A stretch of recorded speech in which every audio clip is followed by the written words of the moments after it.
Hello everyone, आप सबको मेरा नमस्ते and I hope all of you are doing well. आज मैं आप सबको वाल्मीकि रामायण के बाल कांड के त्रयोविंश सर्ग यानी 23वें सर्ग को पढ़कर सुनाने वाली हूँ। पिछले सर्ग में हमने जाना कि कैसे राजा दशरथ की आज्ञा से राम लक्ष्मण को विश्वामित्र मुनि अपने साथ ले जाते हैं। मार्ग में उन्हें विश्वामित्र जी से बला और अति बला नामक विद्या की प्राप्ति होती है। इस सर्ग में हम जानने वाले हैं कि श्री राम और लक्ष्मण विश्वामित्र जी के साथ सरयू गंगा संगम के समीप रात को ठहरते हैं। तो स्टार्ट करने से पहले मैं श्री सूक्त का 9वां श्लोक पढ़ने वाली हूँ। गंधद्वाराम दुराधर्षाम नित्य पुष्टाम करीशिनीम ईश्वरीम सर्वभूतानाम तामिहोपम हवेश्रियम।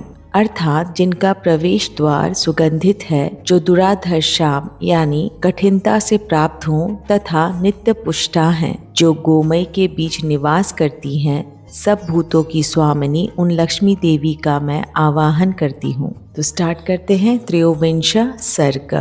विश्वामित्र सहित श्री राम और लक्ष्मण का सरयू गंगा संगम के समीप पुण्य आश्रम में रात को ठहरना। प्रभातायाम तु शर्वयाम विश्वामित्रो महामुनि अभ्यभाषात काकुस्थो शयानौ पर्ण संस्तरे। जब रात बीती और प्रभात हुआ, तब महामुनि विश्वामित्र ने तिनकों और पत्तों के बिछौनों पर सोए हुए उन दोनों ककुस्थ वंशी राजकुमारों से कहा, कौशल्या सुप्रजा राम पूर्वा संध्या प्रवर्तते उत्तिष्ठ नरशार्दूलम कर्तव्यम दैव महानिकम। नरश्रेष्ठ राम, तुम्हारे जैसे पुत्र को पाकर महारानी कौशल्या सुपुत्र जननी कही जाती हैं। यह देखो, प्रभात काल की संध्या का समय हो रहा है। उठो और प्रतिदिन किए जाने वाले देव संबंधी कार्यों को पूर्ण करो। महर्षि का परम उदार वचन सुनकर उन दोनों नरश्रेष्ठ वीरों ने स्नान करके देवताओं का तर्पण किया और फिर वे परम उत्तम जपनीय मंत्र गायत्री का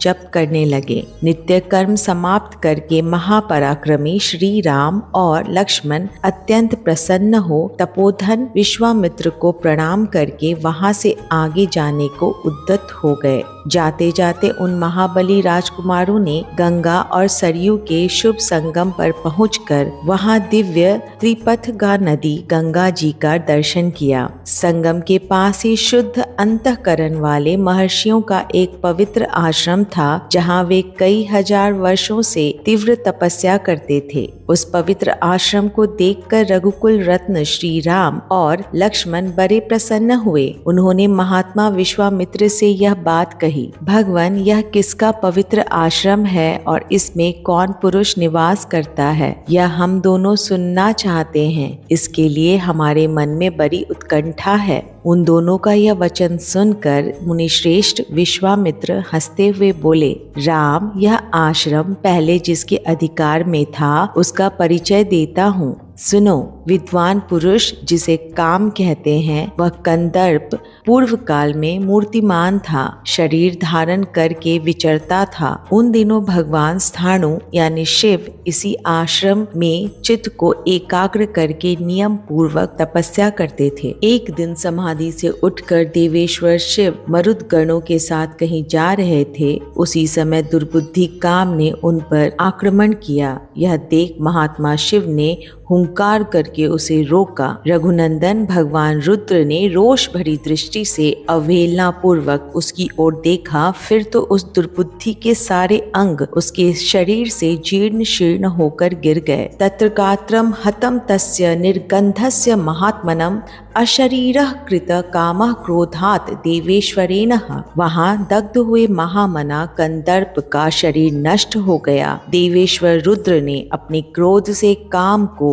अंगहीन कर दिया। राम तभी से वह अनंग नाम से विख्यात हुआ। शोभाशाली कंदर्प ने जहां अपना अंग छोड़ा था, वह प्रदेश अंग देश के नाम से विख्यात हुआ। यह उन्हीं महादेव जी का पुण्य आश्रम है। वीर, यह मुनि लोग पूर्व काल में उन्हीं स्थानों के धर्मपरायण शिष्य थे। इनका सारा पाप नष्ट हो गया है। शुभ दर्शन राम, आज की रात में हम लोग यहीं इन पुण्य सलीला सरिताओं के बीच में निवास करेंगे। कल सवेरे इन्हें पार करेंगे। हम लोग पवित्र होकर इस पुण्य आश्रम में चले। यहाँ रहना हमारे लिए बहुत उत्तम होगा। नरश्रेष्ठ, यहाँ स्नान करके जप और हवन करने के बाद हम रात में बड़े सुख से रहेंगे। वे लोग वहाँ इस प्रकार आपस में बातचीत कर रहे थे कि उस आश्रम में निवास करने वाले मुनि तपस्या द्वारा प्राप्त हुई उस दूरदृष्टि से उनका आगमन जानकर मन ही मन बड़े प्रसन्न हुए।